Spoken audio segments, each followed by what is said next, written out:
siapkan bumi untuk diambil manfaatnya dan Allah berikan kalian kemampuan untuk mengambil manfaat dari bumi tersebut. Ini semua kenikmatan. Kata Allah, "A ilahum ma Allah?" Adakah Tuhan yang bersama Allah yang memberikan nikmat ini semua? Dan konsekuensinya, adakah Tuhan yang patut disembah sementara Tuhan tersebut tidak bisa melakukan ini semua? Qalilam ma tadhakkarun. Amat sedikitlah kalian yang mengingatinya. Ini orang musyrikin. Mereka tidak mengambil konsekuensi rububiyah untuk uluhiyah. Seharusnya kalau mereka tahu tentang rububiyah, hanya Allah yang mencipta, yang mengatur, memiliki alam semesta, harusnya hanya Allah yang disembah. Tapi ternyata mereka juga menyembah selain Allah. Jibril Radio, 24 jam non-stop, dengerin kajian tanpa ribet. Tidaklah suatu kaum mereka berkumpul di suatu masjid, kemudian mereka membaca ayat-ayat Allah, mereka mempelajarinya, ya, ayat-ayat tersebut, kecuali akan turun kepada mereka ketenangan, kemudian akan turun kepada mereka rahmat, ya. Malaikat akan memenuhi mereka, wa dzakaramallahu fi man indah, dan Allah akan menyebut-nyebut mereka di sisi para malaikat. Dan kajian tafsir adalah termasuk kajian yang menurut saya yang jarang digandrungi oleh kaum muslimin, ya. Sehingga jarang ada kajian tafsir, kalaupun ada maka orang-orang kurang semangat menghadirinya, padahal sedang membaca ayat-ayat Allah, mempelajari ayat-ayat Allah Subhanahu wa ta'ala. Maka saya memotivasi diri saya pribadi dan juga para hadirin hadirat untuk tetap semangat mempelajari ayat-ayat Allah Subhanahu wa ta'ala agar kita Al-Qur'an bukan sebagai bacaan semata tetapi juga kita berusaha memahami kandungan isinya. Tapi kita masuk pada ayat yang ke-60. Sebelumnya pada ayat 69, ya. Allah berfirman, ya, Allahu khairun amma yusyrikun. Apakah Allah lebih baik ataukah yang mereka persekutukan? Yaitu apakah Allah lebih baik ataukah sembahan-sembahan mereka yang mereka sembah selain Allah Subhanahu wa ta'ala. Setelah itu, ya, baru kemudian Allah sebutkan dalil-dalil tentang hanya Allah yang berhak disembah. Maka ini pendalilan banyak dalam Al-Quran. Allah berdalil dengan rububiyah Allah, bahwasanya Allah Al-Mutafarrid yang esa dalam penciptaan alam semesta, yang mengatur alam semesta, yang menguasai alam semesta. Kalau dia esa dalam penciptaan, pemilikan dan pengaturan, maka dia juga esa dalam disembah. Ya, ini sering dalam Al-Quran banyak sekali. Istidlal berdalil dengan tauhid rububiyah untuk tauhid apa? Al-uluhiyah. Dan tauhid rububiyah secara global diakui oleh kaum musyrikin. Seperti Allah berfirman, "Wala in sa'altahum man khalaqas samawati wal ard la yaquluna Allah." Kalau engkau bertanya kepada mereka siapa yang menciptakan langit dan bumi, kata mereka Allah Subhanahu wa ta'ala. Sungguh-sungguh mereka benar-benar akan berkata Allah tanpa ragu-ragu. Makanya datang dengan lam taukid dan nun taukid, la yaquluna Allah. Sungguh-sungguh mereka kalau ditanya siapa yang menciptakan langit dan bumi, mereka mengatakan Allah. Wala in sa'altahum man nazzala minas sama'i ma'an fa ahyah bihil ardha min ba'di mautiha la yaquluna Allah. Kalau mereka ditanya siapakah yang menurunkan hujan dari langit, kemudian menumbuhkan tanah yang tandus menjadi subur kembali, sungguh benar-benar mereka akan menjawab adalah Allah Subhanahu wa ta'ala. Dalam ayat yang lain, wala in sa'altahum man khalaqahum. Jika engkau bertanya kepada mereka siapa yang ciptakan mereka, la yaquluna Allah. Mereka berkata kami diciptakan oleh Allah Subhanahu wa ta'ala. Ini hal yang ma'ruf dan saya sudah sering bahas dalam kajian tauhid. Di antaranya saya sebutkan dalil-dalilnya dalam syarah Al-Qawaidil Arba'. Bahwasanya orang-orang musyrikin dahulu mereka mengakui rububiyah Allah karena wajar orang-orang Quraisy, mereka keturunan Nabi Ibrahim dan Nabi Ismail. Nenek moyang mereka yang membangun meninggikan Ka'bah sehingga mereka juga beribadah namun mereka melakukan kesyirikan. Maka di sini Allah ingatkan kepada mereka tentang rububiyah Allah agar mereka tidak berbuat syirik. Sebelumnya di ayat 59 Allah berfirman, Allahu khairun amma yusyrikun. Allah yang lebih baik ataukah sembahan-sembahan yang kalian sembah? Hubal, ya, kemudian Manat, ya, Lata, Al-Uzza, ya. Sembahan-sembahan mereka selain Allah Subhanahu wa ta'ala, atau yang mereka sembah berupa malaikat, atau yang mereka sembah berupa jin, ya. Mereka sembah pepohonan, mereka sembah berhala-berhala, ya. Atau nabi-nabi yang mereka sembah. Allah yang lebih baik ataukah sembahan-sembahan selain Allah? Karena kita tahu dalam bahasan tauhid, bahwasanya sesembahan orang musyrikin bukan cuma berhala. Berhala itu pun adalah simbol dari orang soleh. Lata, Uzza, Manat, Hubal, ya. Kemudian mereka juga menyembah para malaikat, ya. Mereka juga menyembah para jin. Pembahasan ini pembahasan panjang lebar dalam pembahasan tauhid. Baik. Maka kemudian Allah sebutkan dalil-dalil tentang rububiyah Allah dimulai dari ayat 60. Kata Allah Subhanahu wa taala, "Amman khalaqas samawati wal arda wa anzala lakum minas samaa'i ma'an fa ambatna bihi hada'iqa dzata bahjatin ma kana lakum an tumbitu syajaraha a ilahum ma'allah bal hum qaumun ya'dilun." Ataukah siapa yang telah menciptakan langit dan bumi dan menurunkan bagi kalian dari langit air hujan? Fambatna bihi, dengan air hujan tersebut kami tumbuhkan hada'iqa dzata bahjah, taman-taman kebun-kebun yang indah. Maka nalakum antum bitu syajaraha, yang kalian tidak mampu untuk menumbuhkan taman-taman yang indah, kebun-kebun yang indah tersebut. Ya ilahumma Allah, adakah sesembahan selain Allah yang melakukan itu semua? Atau tafsir yang lain, adakah sembahan selain Allah yang berhak disembah selain Allah? Ya.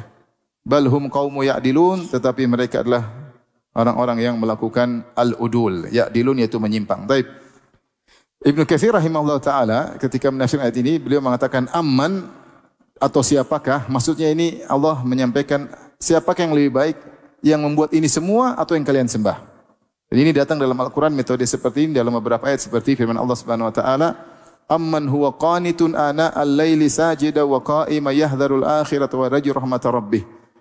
Qul hal yastawi alladhina ya'lamuna alladhina ya'lamun inna mitadzakarul albab. Dalam surat Az-Zumar kata Allah, amman huwa, apakah yang bangun malam, kemudian salat malam, sujud, kemudian berdiri, mengharap rahmat Allah, takut dengan akhirat, apakah sama dengan orang yang tidak demikian?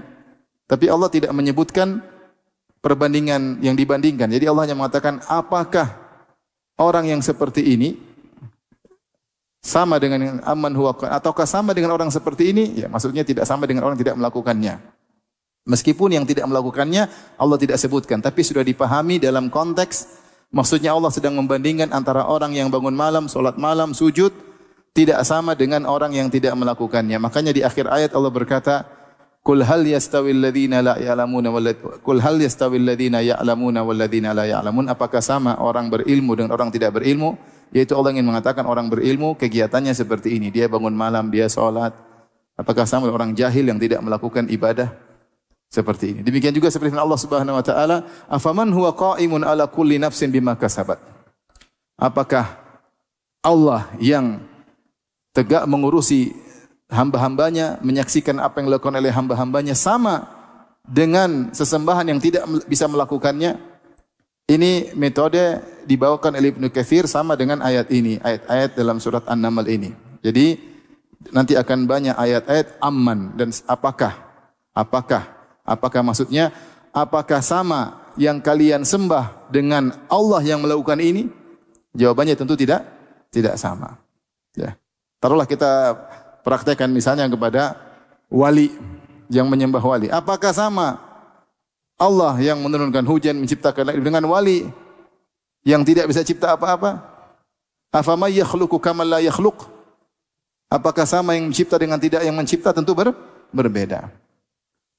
Itu maksudnya. Jadi Allah mengingatkan kepada mereka agar meninggalkan sesembahan-sembahan selain Allah. Karena yang menciptakan alam semesta hanyalah siapa? Allah. Maka dialah yang satu-satunya berhak diibadahi. Diserahkan ibadah kepadanya, bukan malaikat, bukan wali, bukan nabi, bukan orang soleh, apalagi sekadar batu, pohon dan yang lainnya. Karena mereka tidak bisa berbuat apa-apa. Maka tidak berhak untuk disembah, tidak berhak untuk kita bertawakal kepadanya, tidak berhak untuk kita berdoa, menangis-nangis, menyerahkan urusan kepadanya. Yang berhak untuk diibadahi hanyalah Allah Subhanahu wa taala. Baik, mulai kita sebutkan dalil-dalil rububiyah. Kata Allah dalam ayat 60, amman khalaqas samawati wal ardi. Di sini Allah menyebutkan penciptaan. Siapakah yang menciptakan langit dan bumi? Sudah jelas. Afamay yakhluq kama la yakhluq afala tadhakkarun. Apakah sama yang mencipta dengan yang tidak mencipta? Tentu yang menciptalah yang diibadahi, yang tidak mencipta tidak usah diibadahi. Dari tidak ada menjadi ada. Nabi diciptakan, Nabi Isa diciptakan, bukan menciptakan. Malaikat diciptakan, apalagi wali, ya, tidak bisa cipta apa-apa, tidak berhak diibadahi. Ya, jadi pertama Allah sebutkan dalil tentang penciptaan.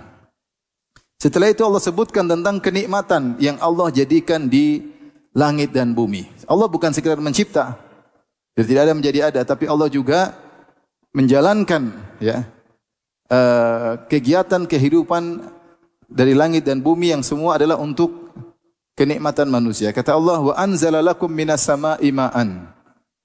Dan yang menurunkan bagi kalian dari langit hujan. Fambatna bihi, dan dengan hujan tersebut kami tumbuhkan hadaik. Hadaik jamak dari hadiqah. Hadiqah itu maknanya menurut bahasa Arab yaitu taman yang yuhdiquna bihi, yang dikasih pagar. Biasanya taman disebut hadiqah jika di situ ada anggur-anggur, karena anggur mudah dipetik. Kalau korma tidak perlu dikasih apa? Pagar. Maka disebut hadiqah adalah kebun yang dipagarin. Biasanya di situ ada anggurnya, entah ada kormanya tapi yang jelas ada anggurnya, sehingga pemandangan menjadi indah. Ada kebun, ada kormanya, ada anggurnya, sehingga pemiliknya memberi pagar, ya, sehingga disebut dengan hadiqah. Dan ini salah satu kenikmatan. Hadaiqa dzata bahjah. Siapakah yang menumbuhkan kebun-kebun yang indah tersebut? Bahja artinya keindahan, yang enak untuk dipandang, dilihat. Ya. Maka nalakum antum bitu syajarah, yang kalian tidak mampu untuk menumbuhkan pohon-pohonnya. Kalian tidak mampu. Siapa yang bisa menumbuhkan tumbuhan? Makanya dalam hadis ketika tentang larangan membuat patung, ya, atau makhluk bernyawa, menggambar makhluk bernyawa, Allah Subhanahu wa taala dalam hadis qudsi Allah mengatakan fal yakhluqu dzarratan awil yakhluqu syairatan. Coba suruh mereka ciptakan semut, atau coba suruh mereka ciptakan syairah, gandum. Tidak ada yang bisa ciptakan semut, tidak ada yang bisa ciptakan apa? Gandum, ya.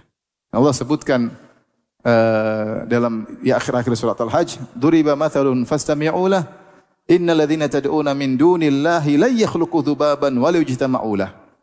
Telah dibuat perumpamaan bagi kalian, maka dengarkanlah, sungguhnya yang kalian sembah selain Allah tidak bisa ciptakan meskipun hanya seekor lalat.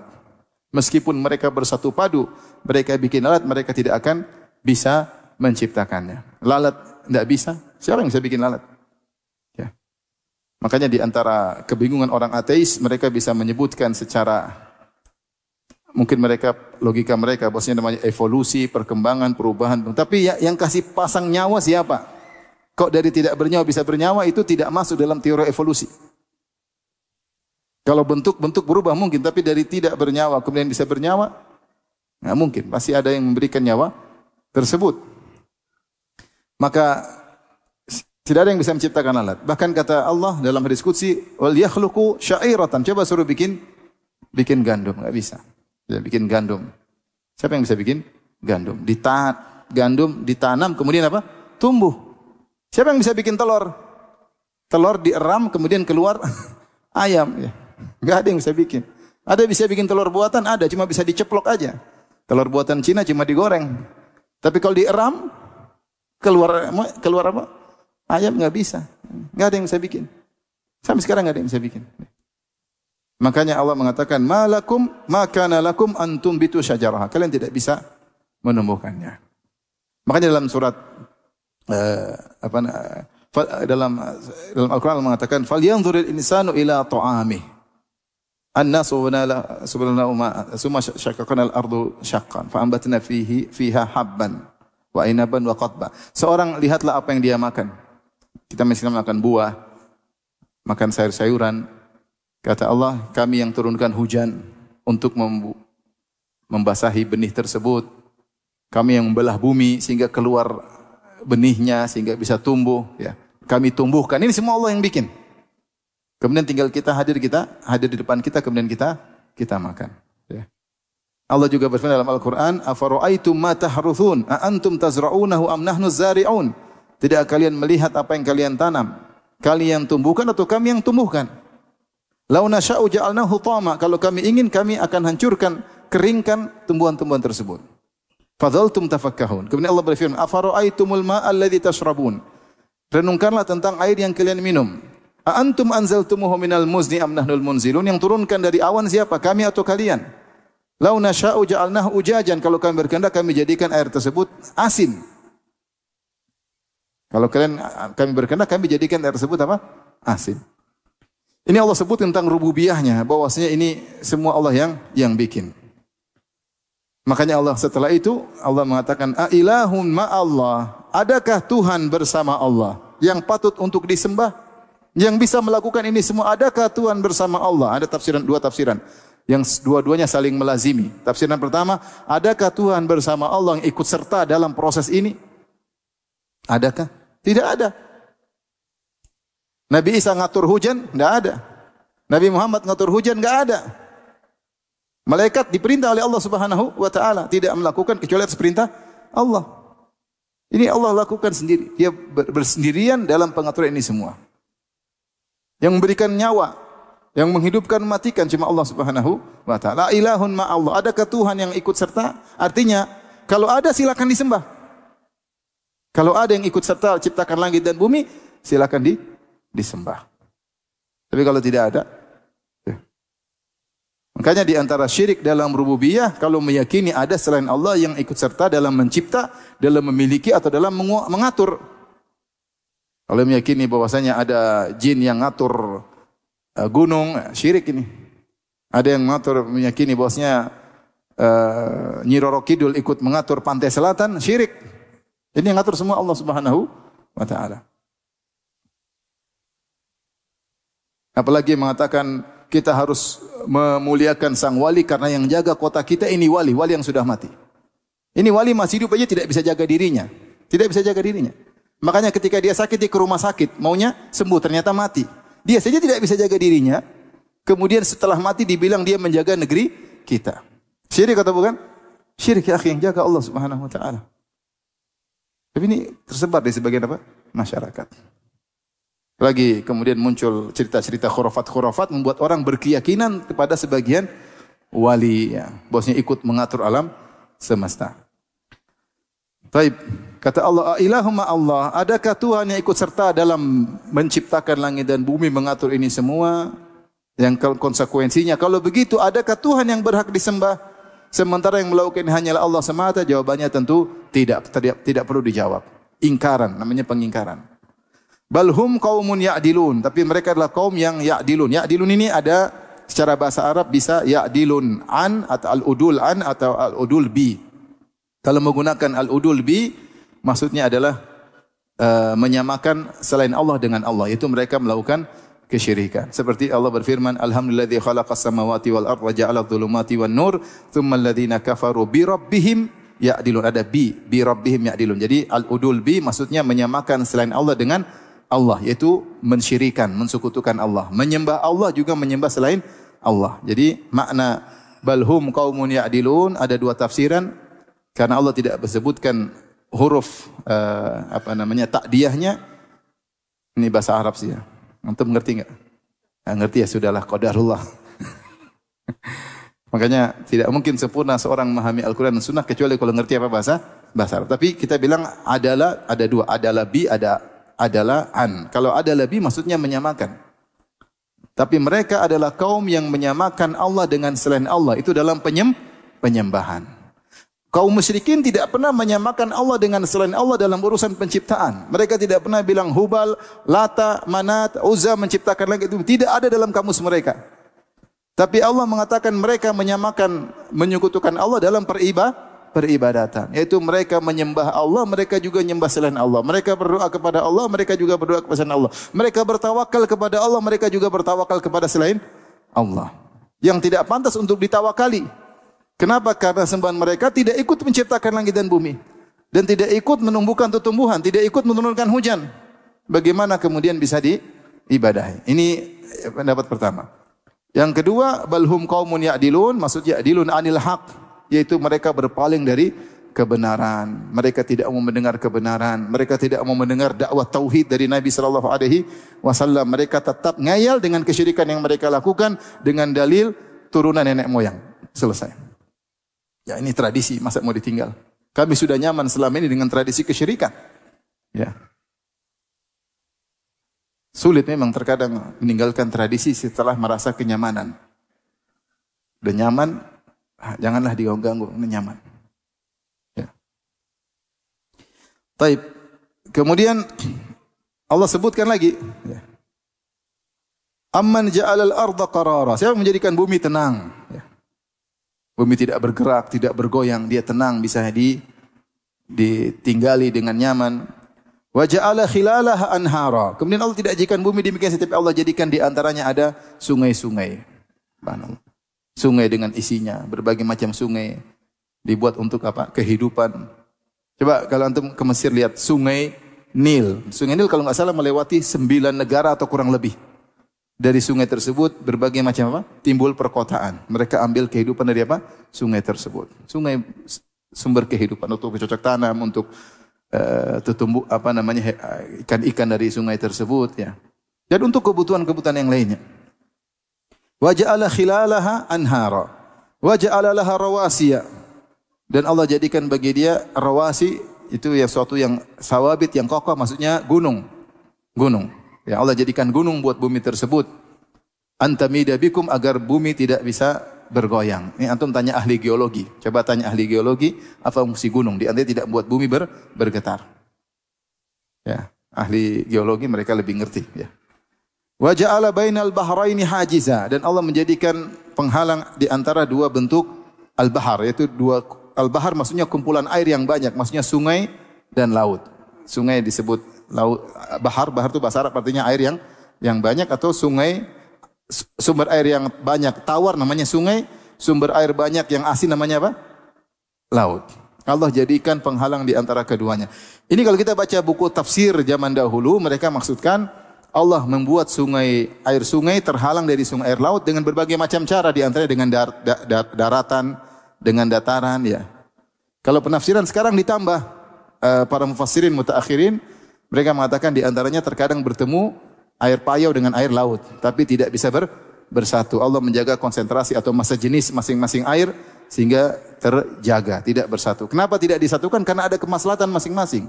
Di air payau atau di air tawar ada kemaslahatan yang Allah kehendaki, di air laut ada kemaslahatan yang Allah kehendaki. Butuh air laut, butuh air tawar. Allah mengatakan kami jadikan penghalang di antaranya. Kalau kita baca Ibnu Katsir, tafsir ulama-ulama terdahulu, mereka mungkin belum mendapati fenomena alam di mana air tawar berdampingan dengan air apa? Air asin. Sehingga mereka mengatakan maksudnya sungai-sungai yang dibatasi dengan dataran-dataran. Ya. Nanti pada hari kiamat semua bersatu. Makanya Allah mengatakan wa idzal biharu fujirat ya. Ya. Ketika air laut kemudian meluap, kemudian bergabung antara air laut dengan apa?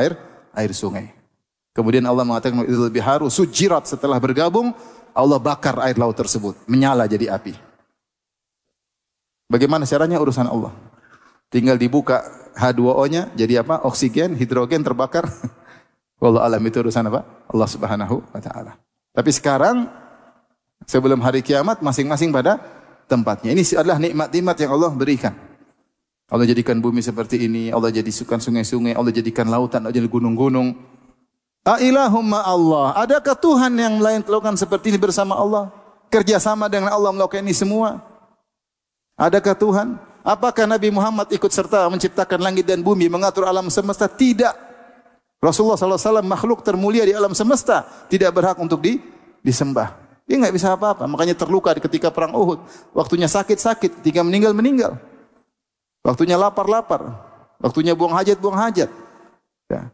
Nabi SAW manusia terbaik, tapi dia tidak mengatur alam semesta. Nabi Isa juga tidak. Dikejar-kejar, kabur, minta tolong sama Allah, angkat. Coba kalau dia ngatur alam semesta. Mana mau kejar-kejar dia? Dia kabur. Sembunyi, ketahuan. Nabi Isa. Enggak ada. Apalagi wali-wali.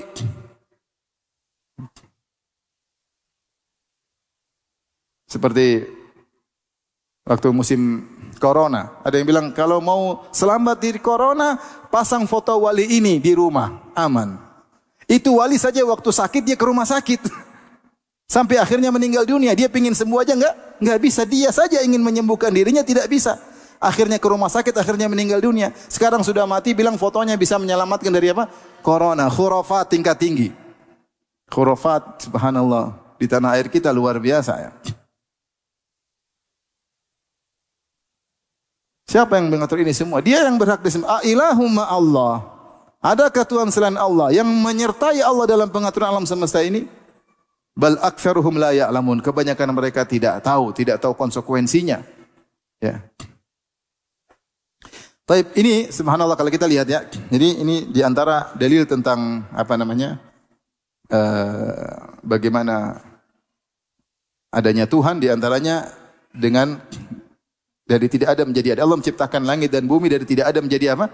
Menjadi ada. Kemudian di antara adanya Tuhan yaitu namanya dalilul inayah. Kalau tadi dalilul ijad yaitu proses tidak ada menjadi ada, ini pembahasannya panjang lebar ya. Kemudian di antaranya dalil inayah, bagaimana Allah menciptakan alam semesta ini dengan serasi, ada hujan, ada sungai, ada lautan, ada dataran, ada gunung. Semua ini menunjukkan Allah perhatian kepada makhluk yang akan tinggal di situ, yaitu manusia. Kalau kita buka lagi zaman sekarang, ternyata di dalam tanah ada minyak bumi untuk kebutuhan ini, ternyata ada logam buat kebutuhan ini. Kemudian Allah buka ilmu sedikit demi apa? Sedikit. Ini bukan kebetulan, tapi sudah dirancang oleh Allah untuk ilmunya dibuka sedikit demi apa? Sedikit. Habis energi ini, muncul energi ini. Sementara kalau kita baca misalnya oksigen di atas muka bumi dengan kadar tertentu. Kalau berlebihan kita nggak bisa hidup, mudah terjadi ledakan. Sementara di bagian planet lain ada oksigen tapi dengan kadar yang berbeda. Allah sudah atur semuanya. Ini namanya dalil inayah, itu bahwasanya tidak asal-asalan ketika membuat sesuatu. Kalau namanya orang ateis, Tuhannya kebetulan begini, kalau kebetulan nggak mungkin begini. Makanya sering bilang, kalau orang ateis kita kasih bola tersebut ternyata ada jahitan bendera Indonesia, bendera ini banyak rapi. Dalam satu bola ada 60 bendera negara-negara. Kita bilang ini terjadi kebetulan atau ada yang bikin? Dia pasti bilang ada yang bikin karena nggak mungkin rapi seperti ini. Ada bendera-bendera nggak mungkin rapi seperti ini. Ya kita bilang kamu saja bola ini kamu bilang tidak mungkin terjadi kebetulan, apalagi bola dunia. Dengan berbagai macam sistem yang ada dalam bola dunia tersebut, seperti ini Allah sebutin. Siapa yang cipta langit dan bumi? Bukan ciptakan langit dan bumi, siapa yang turunkan hujan, siapa yang bikin sungai, siapa yang bikin laut, siapa yang menumbuhkan tumbuhan, siapa? Ini sistem semua. Bisakah kau tumbuhkan tumbuhannya, tumbuhan dengan berbagai macam modelnya, sesuai dengan kebutuhan manusia untuk keindahan, hewan-hewan dengan berbagai, ini tidak mungkin terjadi apa? Kebetulan. Apalagi Allah berkata, hadaiqa dzata bahjah. Allah tumbuhkan tumbuhan yang indah untuk dipandang. Kalau Tuhan kebetulan aja terjadi tanpa Tuhan, maka cukup yang penting bisa buat dimakan. Tapi ternyata Allah tidak ciptakan cuma buat dimakan saja, tapi ada keindahan. Anggur dengan keindahannya, korma dengan apa? Keindahannya. Kalau kebetulan atau evolusi cuma plek pada titik, tidak perlu indah. Makanya di antara bantahan terhadap orang-orang ateis, ada keindahan dalam semesta. Berarti Tuhan itu ada. Dia ingin bikin apa? Keindahan. Makanya Allah mengatakan hadaiqa dzata bahjah. Kebun-kebun, taman-taman yang indah. Kalau kebetulan semerawut, paham? Tapi ini ada keindahan, berarti ada yang rancang, ada Tuhan di balik itu semua. Bal aktsaruhum la ya'lamun. Jadi Allah sebutin, ini semua bagaimana rububiyah Allah dijadikan dalil bahwasanya ada yang menciptakan dan Dia yang berhak untuk disembah semata-mata. Setelah Allah berfirman, "Amma yujibul muttarra idza da'a." Setelah Allah bicara tentang alam semesta Allah ciptakan dan tidak ada menjadi ada. Setelah itu Allah ceritakan tentang tadbir, tentang bagaimana pengaturan alam semesta, itu ada Tuhan. Allah sebutkan dalil yang kalian rasakan wahai kaum musyrikin. Bukankah ketika kalian dalam kondisi terdesak, kalian berdoa Allah kabulkan? Siapa yang kabulkan? Yang kabulkan cuma Allah. Makanya Allah menyebutkan dalam ayat ke-62, "Amma yujibul muttarra idza da'ah." Dan siapakah yang memperkenankan mengabulkan doa orang yang dalam terdesak, al-muttar. Idza da'a, ketika dia berdoa kepada Allah Subhanahu wa taala. Kita duduk, kita menangis berdoa kepada Allah, kemudian masalah kita diselamatkan oleh Allah Subhanahu wa taala. Namanya al-muttar, dalam kondisi apa? Terdesak. Dan ini diyakini oleh orang musyrikin Arab. Makanya Allah jadikan dalil. Jadi maksud saya rentetan dalam surat An-Naml ini dari ayat 60 sampai seterusnya, ini Allah sedang berdalil tentang apa yang diyakini oleh orang musyrikin Arab agar mereka meninggalkan kesyirikan, yaitu hal-hal yang mereka sudah terima. Yang cipta langit bumi ya Allah, mereka tahu. Yang menumbuhkan tumbuhan Allah, yang buat sungai, laut Allah, yang turun tanam gunung pada bumi Allah. Ya, mereka tahu itu semua. Ya kalau gitu ya sembah Allah semata dong. Nah, di antaranya Allah menyebutkan tentang kondisi mereka. Amma yujibul mutarra idza da'ah. Bukankah kalau di antara kalian ada yang dalam kondisi terdesak, dia minta kepada Allah, dia tidak minta kepada selain Allah? Dan Allah sebutkan dalam banyak ayat dalam Al-Quran. Misalnya firman Allah, wa idza raqibu fil fulki da'allaha mukhlishina lahuddin. Falamma najjahum ilal barri idza hum yusyrikun. Kalau mereka dalam kondisi sedang berlabuh di atas lautan ombak besar, maka mereka ikhlas hanya berdoa kepada Allah. Mereka tidak berdoa kepada Lata, Uzza, Hubal dan yang lainnya. Falamma najjahum ilal barri, ketika mereka diselamatkan daratan, idza hum yusyrikun, mereka syirik kembali. Subhanallah, ketika orang-orang musyrikin Arab dalam kondisi terdesak, fitrah mereka bergerak. Mereka hanya minta kepada Allah semata. Allah semata. Baik, alhamdulillah, salatu wassalamu ala Rasulillah wa ala alihi wasallam. Kita lanjutkan masih pada ayat 62. Allah berfirman, "Amma yujibul muttarra idza da'ah." Dan siapakah yang perkenankan mengabulkan doa seorang dalam kondisi terdesak? Al-muttar yaitu dalam kondisi terdesak. Asy-Syaukani rahimahullah dalam kitabnya Fathul Qadir menyebutkan kenapa orang terdesak mudah dikabulkan, karena dia ketika itu tawakalnya sempurna, hanya bersandar kepada Allah, dia tidak bergantung kepada selain Allah Subhanahu wa taala, dan dia benar-benar menghinakan dirinya. Dan dia ada sebab doa dikabulkan ketika tawakal bulat hanya kepada Allah dan seorang benar-benar merendahkan dirinya, maka saat itulah mudah dikabulkan doa. Tentunya ini hukum asal, seorang dalam kondisi mendesak, jangankan orang muslim, orang kafir pun dikabulkan doanya oleh Allah. Tapi kalau dalam kondisi mendesak seorang berdoa tidak dikabulkan, tentu ada hal-hal penyebabnya. Bisa jadi yang terbaik bagi dia tidak dikabulkan, atau Allah palingkan yang lainnya yang lebih parah daripada itu. Kita hanya husnuzan kepada Allah Subhanahu wa taala. Tapi hukum asalnya, orang kalau dalam kondisi berdoa dalam kondisi terdesak, membulatkan tawakalnya hanya kepada Allah, tidak bergantung kepada makhluk siapapun, dan dia menghinakan dirinya, maka hukum asal doanya dikabulkan oleh Allah Subhanahu wa taala. Bukan cuma itu, Allah mengatakan wa yakshifus su'a, dan Allah menghilangkan keburukan. Itu ada keburukan yang tidak sampai pada derajat ibtirar, darurat. Jadi keburukan-keburukan yang lain banyak yang Allah angkat dari seseorang. Dia berdoa kepada Allah, apakah dia berdoa ataupun dia tidak berdoa, Allah hilangkan keburukan darinya ya. Bukan cuma itu, Allah berkata wa ja'alukum khulafa'al ard, dan Allah jadikan kalian sebagai khulafa. Khulafa jamak dari khalifah. Khalifah itu yang menempati bumi dan silih berganti. Satu generasi tidak dikatakan khalifah kecuali datang setelah kaum sebelumnya. Makanya Abu Bakar dikatakan khalifatul Rasulillah, pengganti apa? Rasulullah. Itu Allah jadikan kalian khalaif, ganti mengganti satu generasi berikutnya untuk mengambil manfaat dari bumi ini. Ya, Allah siapkan bumi untuk diambil manfaatnya, dan Allah berikan kalian kemampuan untuk mengambil manfaat dari bumi tersebut. Ini semua kenikmatan. Kata Allah, "A ilahum ma Allah?" Adakah Tuhan yang bersama Allah yang memberikan nikmat ini semua? Dan konsekuensinya, adakah Tuhan yang patut disembah sementara Tuhan tersebut tidak bisa melakukan ini semua? Qalilam ma tadhakkarun, amat sedikitlah kalian yang mengingatinya. Ini orang musyrikin. Mereka tidak mengambil konsekuensi rububiyah untuk uluhiyah. Seharusnya kalau mereka tahu tentang rububiyah, hanya Allah yang mencipta, yang mengatur, memiliki alam semesta, harusnya hanya Allah yang disembah. Tapi ternyata mereka juga menyembah selain Allah. Kemudian Allah berfirman selanjutnya, masih tentang rentetan kenikmatan yang Allah sebutkan. Amma yahdikum fi dhulumatil barri wal bahr. Siapa yang beri petunjuk kepada kalian dalam kegelapan daratan, al-bar yaitu daratan ya, dalam kegelapan lautan. Siapa yang beri petunjuk kepada kalian? Ada yang mengatakan dhulumatil bar, kegelapan daratan, maksudnya adalah di padang pasir yang hilang semua petunjuk jalan. Tiba-tiba Allah kasih kalian petunjuk sehingga kalian bisa lolos dari padang pasir. Atau maksudnya dalam kegelapan, ketika di dataran, di daratan atau di lautan, maka Allah ciptakan bintang dengan bentuknya, gerakannya yang selalu teratur, sehingga pergerakan bintang, pergerakan bulan ketika berjalan selalu teratur, maka bisa diambil ilmu darinya. Bisa diambil ilmu darinya, ya. Sehingga bisa diambil ilmu darinya, menentukan adad sinina wal hisab, tahun, bulan bisa diketahui dengan pergerakan bulan, pergerakan matahari misalnya, kemudian bisa mengetahui arah wa bin najmi hum yahtadun, dengan bintang-bintang mereka dapat petunjuk. Allah juga atur angin, ada angin timur, ada angin barat, sehingga yang keteraturan tersebut membuat seorang bisa mempunyai ilmu untuk menjalankan keperluannya, menjalankan kebutuhannya. Kalau tidak teratur, matahari terkadang terlambat, terkadang kecepatan. Repot. Berembulan kadang muncul, terkadang tidak muncul, bintang-bintang berubah gerakannya setiap hari, maka tidak ada ilmu di balik itu. Dan ini menunjukkan semuanya itu musakharat, diatur oleh Allah.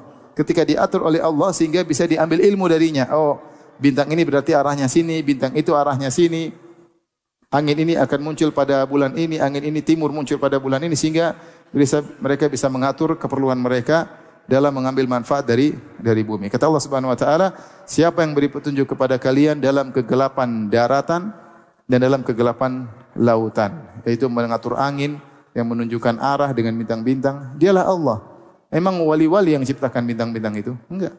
Yang buat bintang-bintang teratur, arahnya di mana, letaknya di mana? Siapa? Allah Subhanahu wa taala. Semua sudah didesain.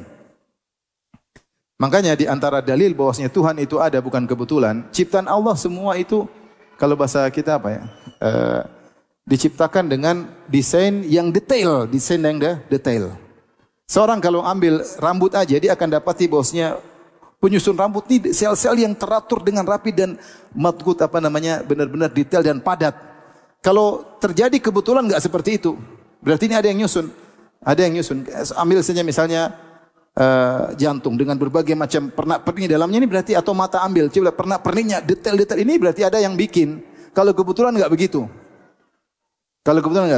Seperti tadi Allah bikin bintang bentuknya begini, arahnya begini, kemudian angin kapan angin, ini semua berarti ada pencipta. Dan ini semua nikmat. Kemudian kata Allah, "Ma yursilur riyaha busyran baina yaday rahmati." Dan siapakah yang meniupkan angin sebagai kabar gembira akan datang hujan. Di sini Allah menamakan hujan dengan rahmat. Rahmat setelah angin dahulu, baru kemudian turun apa? Hujan. Ini dalil bahwasanya tidak mengapa ramalan cuaca, karena di antara ilmu yang bisa kita ketahui. Ini Allah mengatakan kalau ada angin berarti pertanda apa? Hujan. Orang dulu tahu, oh angin seperti ini berarti hujan. Angin begini bukan hujan.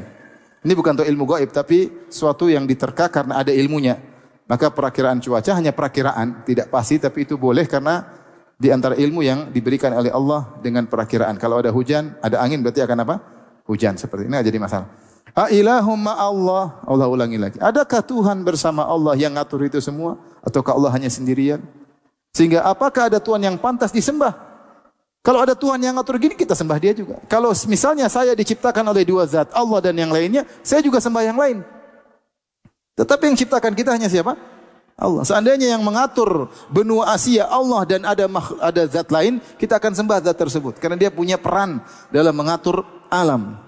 Tapi ketika yang mengatur alam hanyalah Allah semata, maka dia yang berhak disembah. Kata Allah, Ta'ala Allahu amma yusyrikun. Maha suci Allah dari sekutu-sekutu yang mereka persekutukan dengan Allah Subhanahu wa taala.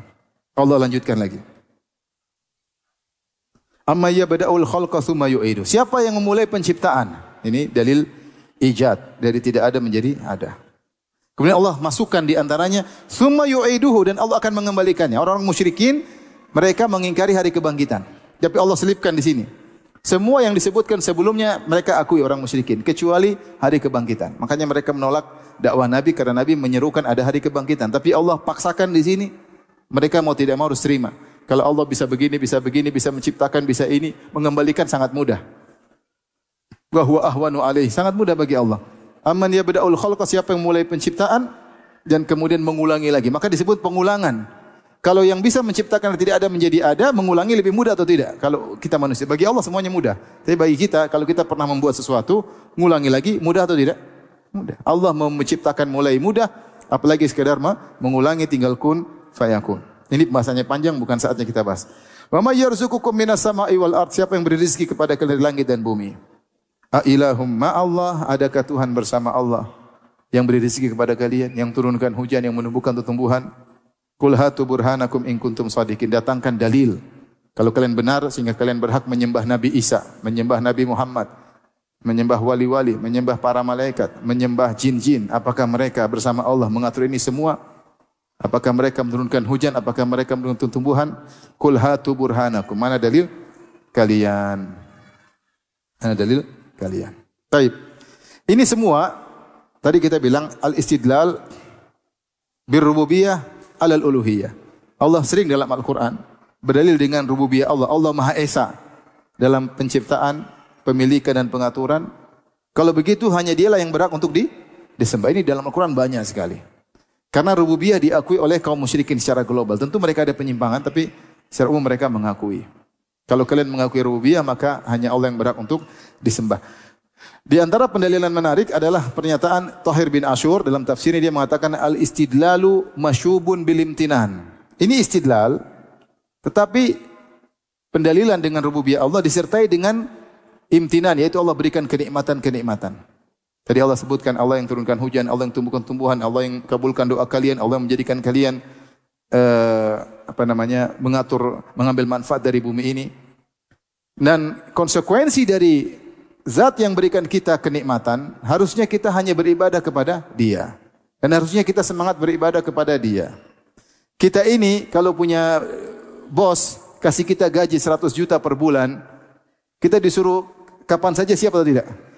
Siap. Dia telepon jam 2 malam, siap meskipun ngantuk. Karena kita digaji 100 juta tiap bulan. Hanya materi dunia. Sementara Allah Subhanahu wa taala menjadikan kita kenikmatan banyak ya. Tubuh kita melihat kesehatan, keluarga banyak sekali tiap hari. Pernapasan ya. Banyak sekali Allah berikan, setiap saat Allah berikan. Allah sebutkan nikmat-nikmat ini. Seharusnya kalau engkau meyakini ini semua, harusnya kau semangat beribadah. Makanya konsekuensi dari seorang mengetahui kenikmatan banyak Allah berikan pada dia, harusnya dia lebih semangat beribadah. Makanya Allah berfirman kepada Nabi Sulaiman, "I'malu ala Dawud syukra."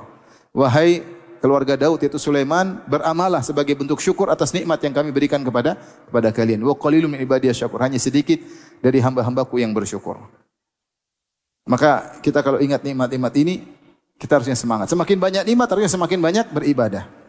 Makanya Allah berfirman kepada Nabi Muhammad, "Inna a'tainakal kautsar." Sungguh kami telah berikan kepada engkau al-kautsar, yaitu sungai di surga. Fasholli li rabbika wanhar. Makanya kalau gitu salat dan nyembelihlah. Sebagai bentuk Allah berikan kau kenikmatan, seringlah salat, seringlah menyembelih. Maka Nabi orang yang paling kuat salatnya karena dia paling bersyukur kepada Allah Subhanahu wa taala. Kita bilang kita bersyukur, omong kosong kalau kita tidak beramal saleh. Maka kalau kita malas ibadah, ingat betapa banyak nikmat yang Allah berikan kepada kita. Di antaranya kalau kita ingat nikmat Allah, kita berhenti dari maksiat. Makanya Nabi Yusuf alaihissalam ketika digoda oleh Imra'atul Aziz yang konon namanya Zulaikha, ya. Imra'atul Aziz, istri pembesar, wanita yang cantik jelita, maka dia berkata, "Innahu Rabbi ahsana maswaya." Bagaimana saya mau berzina sementara Rabbku telah berbuat baik kepadaku? Ada dua tafsiran. Rabbi maksudnya majikanku itu suamimu telah baik kepada aku, bagaimana saya berkhianat? Tafsiran kedua, innahu Rabbi itu Allah, sungguhnya Allah telah berbuat baik kepadaku. Bagaimana saya bermaksiat kepada Allah Subhanahu wa taala? Makanya orang kalau maksiat ingat, ya Allah, saya dikasih nikmat ini, dikasih pandangan yang sehat, dikasih pendengaran yang normal, saya diberi kesehatan, diberi banyak nikmat, keluarga, bisa kerja, bisa punya rumah, bisa banyak hal nikmat yang kalau mau hitung satu persatu, belum kesehatan, keamanan, kenyamanan, ketentraman hati. Kenapa saya bermaksiat kepada Allah? Kalau kita tertarik ingin nonton film Korea, berhenti dulu. Jangan putar film Korea. Masa saya membalas kenikmatan dengan melihat yang tidak-tidak? Saya gunakan mata saya untuk melihat yang tidak-tidak, sementara sebagian orang tidak bisa melihat. Ini makanya istidlal ini meskipun asalnya tentang rububiyah tapi masyubun bil imtinan, Allah sebutkan berbagai macam kenikmatan. Kemudian juga lihat bagaimana metode penilaian Allah. Allah memetode dalam hal ini tentang berbagai macam nikmat. Pertama al-ijad, menciptakan langit dan bumi dari tidak ada menjadi ada. Kemudian Allah sebut tentang pengaturan. Disebut dalil inayah, bagaimana Allah atur bumi seperti ini, ada lautnya, ada sungainya, ada gunungnya, ada hujannya. Namanya dalil inayah, nikmat tersendiri. Allah sebutkan juga di antara nikmat, Allah menolong kalian dalam kondisi darurat, Allah kabulkan, Allah hilangkan kesusahan kalian. Di antara bentuk kenikmatan, Allah jadikan khulafa al-ard. Allah jadikan kalian bisa punya kecerdasan, pengaturan untuk mengambil manfaat dari bumi. Maka ini semua adalah nikmat yang mengharuskan kalian tidak menyembah kecuali Allah semata. Kemudian Allah berfirman setelah itu, Qul la ya'lamu man fis samawati wal ardil ghaiba illallah wa ma yash'uruna ayyana yub'atsun. Katakanlah wahai Muhammad, tidak ada seorang pun di langit dan di bumi yang mengetahui perkara yang gaib kecuali hanya Allah. Ini dalil bahwasanya yang tahu gaib cuma Allah Subhanahu wa taala. Ini disebut dengan al-istitsna al-munqati. Kecuali ini terputus. Ada nama istisna, pengecualian dalam bahasa Arab ada dua. Ada al-muttasil, ada al-munqati. Nyambung, ada putus. Bedanya di mana? Bedanya seperti saya mengatakan, yang nyambung begini. Nyambung itu maksudnya yang dikecualikan merupakan anggota dari hukum asal. Seperti saya mengatakan, semua murid berdiri kecuali Khalid. Khalid juga murid. Dia duduk. Kecuali Khalid, sungguhnya dia sedang apa? Duduk. Ini namanya pengecualian yang nyambung. Karena Khalid bagian dari murid. Paham? Ini dalam bahasa Arab disebut al-istisna al-muttasil. Al-istisna pengecualian yang nyambung. Saya katakan semua murid berdiri kecuali siapa? Khalid. Berarti Khalid bagian daripada murid tapi dia tidak berdiri, dia duduk. Kalau munqati terputus, yang dikecualikan bukan anggota daripada anggota sebelumnya. Contoh saya mengatakan semua murid berdiri kecuali Pak Guru. Pak Guru anggota bagian murid enggak? Bukan. Ini namanya istisna munqati. Makanya khilaf di kalangan para ulama tentang iblis dari jin atau tidak. Allah berfirman, wa idh qulna lil malaikati isjudu li Adam fasajadu illa iblis. Ketika kami berkata kepada para malaikat sujudlah kepada Adam, maka mereka semua sujud kecuali iblis. Nah, iblis ini muttasil, dia bagian daripada jin, daripada malaikat, atau dia munqati, dia bukan bagian daripada malaikat. Dua tafsiran di kalangan para ulama. Ada yang mengatakan iblis merupakan bagian dari malaikat. Ada yang mengatakan kalau istisnanya muttasil bersambung. Ada yang mengatakan iblis bukan bagian dari malaikat. Kalau istisnanya munqati terputus, dia adalah jin. Yang pertama seperti semua murid berdiri kecuali siapa? Khalid. Yang kedua semua murid berdiri kecuali Pak Guru. Makanya belajar bahasa Arab. Sudah barakallahu fiik, sudah jago. Naam. Wa fika barakallah. Kaifa haluk? Sudah keren. Ahsanallahu ilaik, sudah keren. Lanjutin. Ya, jangan cuma di situ aja. Taib. Di sini yang benar istisna adalah munqati, yaitu qul la ya'lamu man fis samawati wal ard, artinya tidak ada yang tahu yang gaib baik langit dan bumi illallah. Maksudnya kecuali Allah. Allah tidak termasuk dari sebelumnya.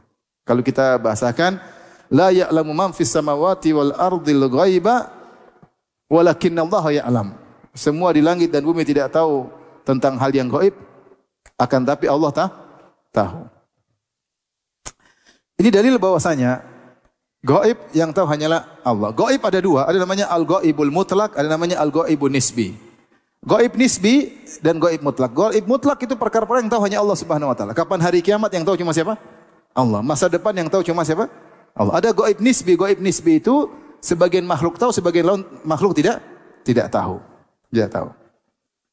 Seperti istri kita di rumah tahu apa yang di rumah, kita enggak tahu. Bagi kita gaib, bagi dia tidak gaib karena dia sedang di rumah.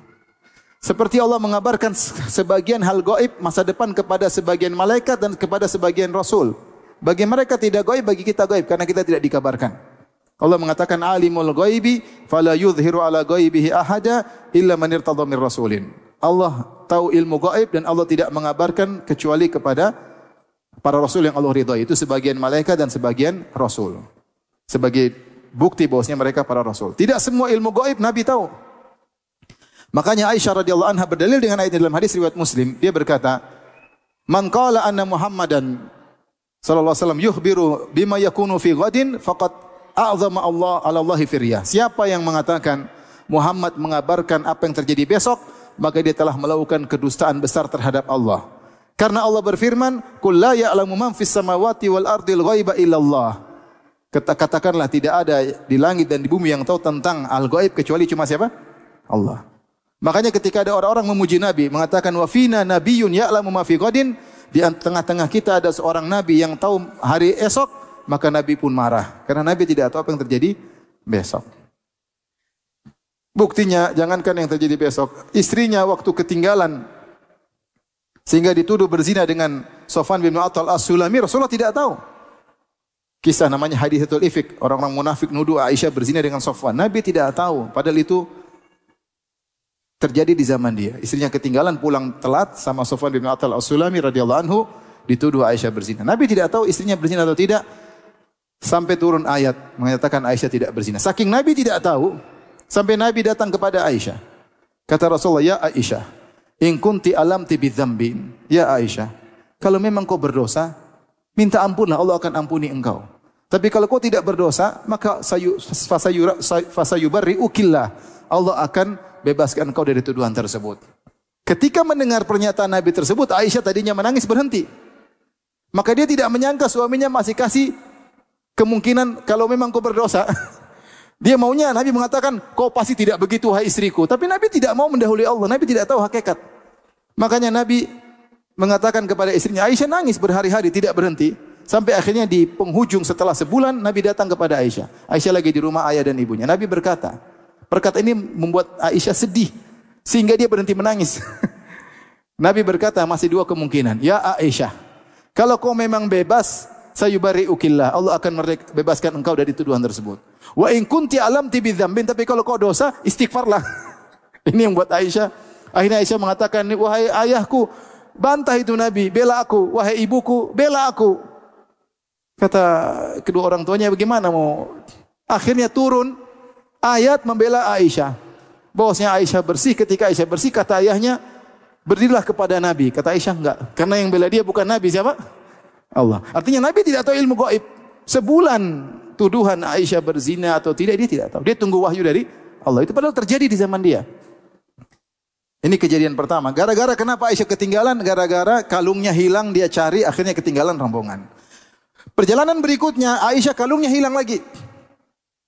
Kali ini Aisyah tidak cari sendiri, dia kasih tahu Nabi, ya Nabi kalung saya hilang ya. Karena kalau dia cari sendiri nanti ketinggalan lagi. Akhirnya Nabi suruh para sahabat cari kalung Aisyah. Begitu sayangnya Nabi kepada istrinya. Semua cari, ada Abu Bakar, ada Umar, ada orang-orang para sahabat nyari.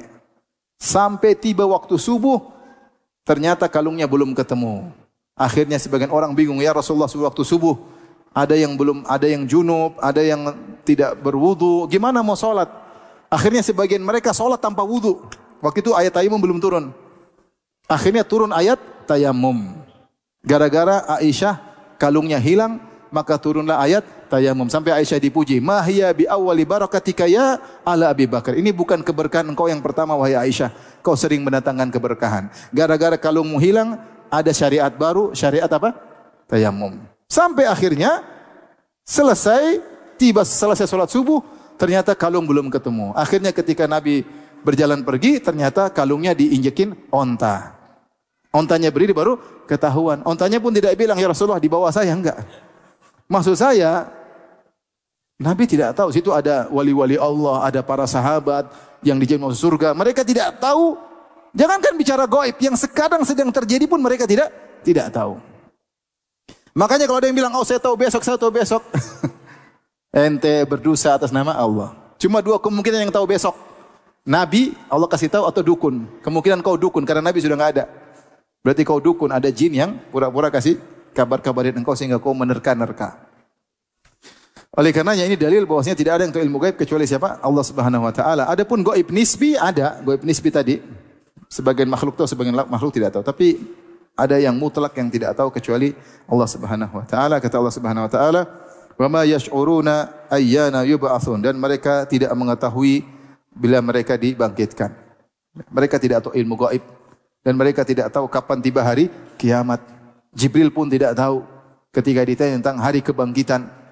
Hari kiamat tidak tahu, apalagi hari kebangkitan. Enggak ada yang tahu. Yang tahu hanyalah Allah semata. Setelah itu Allah berfirman, ini ayat terakhir pada pertemuan kita. Balid daraka ilmuhum fil akhirah. Sebenarnya pengetahuan mereka tentang akhirat tidak sampai ke sana. Balhum fi syakki minha. Bahkan mereka ragu-ragu tentang hari akhirat. Balhum minha amun, dan mereka buta dari tentang akhirat. Di sini ada dua qiraah. Balid daraka dan bal adraka. Adapun balid daraka, kata ahli tafsir, diambil dari bal tadaraka. Tadaraka. Tetapi huruf ta dan huruf dal, mahroknya dekat. Ta, dal. Sama tidak? Ta, dal. Apa namanya? Ta, dal ya. Dal. Kita tuh dalnya kita salah sebenarnya. Dal itu harusnya di tempat ta. Yang benar dalnya orang Jawa. Dalnya orang Jawa itu dal, ya enggak? Dal. Orang Arab kalau bilang dal itu dal, bukan dal. Kalau kita tebal, kita ke belakang. Dal, ya. Iya enggak? Orang Bandung dalnya di mana? Di ta atau di belakang? Bukan tak. Coba sebutkan tak. Coba sebutkan dal di tempatnya tak. Dal. Tipis kan? Itu dalnya orang Jawa. Itu orang Arab seperti itu kalau ngomong dal.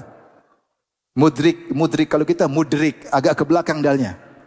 Lidahnya agak ke belakang, benar enggak? Saya tanya orang Bandung dalnya di mana? Di ta apa di belakang?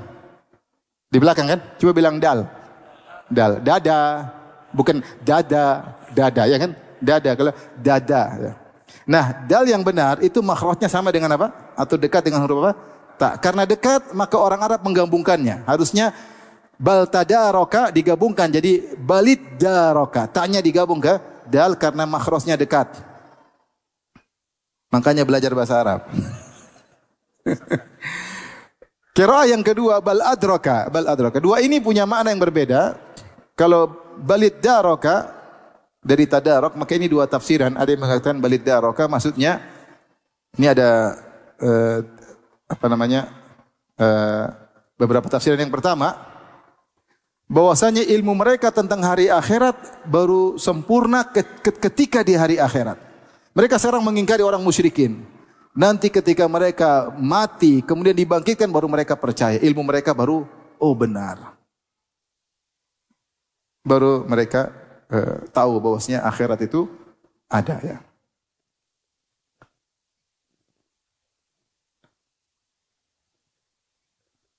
Ini makna pertama. Balid daraka maksudnya ilmu mereka baru sempurna ketika mereka dibangkitkan. Baru mereka yakin hari akhirat ada. Yang kedua, maknanya adalah mereka tadarok, yaitu ilmu mereka sekarang maupun nenek moyang saling berwasiat, saling turun-temurun ilmu mereka untuk mengingkari hari akhirat. Yaitu Muhammad, jangan kau heran kalau mereka mengingkari akhirat karena mereka sudah turun-temurun seperti itu. Mereka ambil dari nenek moyang mereka, tradisi mereka mengingkari hari akhirat.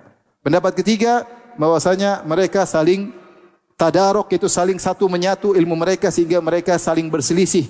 Seperti Allah berfirman, amma yatasaalun 'anin naba'il 'azim alladzi hum fihi mukhtalifun. Apa yang mereka sedang diskusikan jadi buah bibir di antara mereka. 'Anin naba'il 'azim tentang suatu berita yang besar, ada yang mengartikan adalah hari kiamat. Ya. Alladzi hum fihi mukhtalifun, yang mereka berselisih tentang hari kiamat tersebut. Ada yang bilang ada yang bilang tidak ada, jadi mereka berselisih. Ini tiga tafsiran dengan makna balid darak. Kalau dibaca balid darak. Qiraah yang lain bal adraka, maka disebutkan maknanya adalah fana, disebut udrik adrakatis thimar, ya. Ya, idza faniya nadajuha, ya, maknanya bahwasanya ilmu mereka benar-benar hilang tentang hari akhirat. Adrak maknanya hilang. Maknanya benar-benar ilmu mereka tentang hari akhirat, mereka buta, mereka tidak mau peduli, mereka tidak melihat dalil yang begitu banyak, bahwasanya dalil yang begitu banyak menunjukkan Allah itu bisa menghidupkan kembali.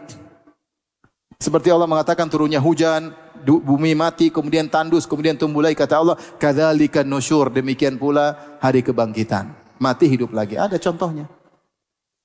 Tapi semua dalil tentang hari kebangkitan banyak dalam Al-Quran. Ada pembahasan khusus ya. Tapi mereka benar-benar ilmu mereka buta sehingga mereka mengingkari hari kebangkitan. Kata Allah, bal hum fi syakkim minha. Sungguhnya mereka ragu, iya atau tidak mereka ragu. Mereka ragu. Bal hum minha amun. Kata Allah, mereka benar-benar buta dari hari akhirat. Amun dari ama, kemudian amin itu fa'il dari wazan fa'il. Sighah mubalaghah li ismil fa'il, amin maknanya amun. Maknanya jadi amun jama' dari amin. Amin maknanya orang buta. Yaitu mereka benar-benar buta, yaitu buta mata maupun buta hati, sehingga berbagai macam dalil yang Allah berikan akan adanya hari akhirat mereka tidak peduli, mereka tidak imani. Demikian juga mereka buta untuk tidak mengesahkan Allah Subhanahu wa taala. Baik, demikian saja. Mohon maaf segala kekurangan. Wabillahi taufiq wal hidayah. Assalamualaikum warahmatullahi wabarakatuh. Jibril Radio 24 jam nonstop dengerin kajian tanpa ribet.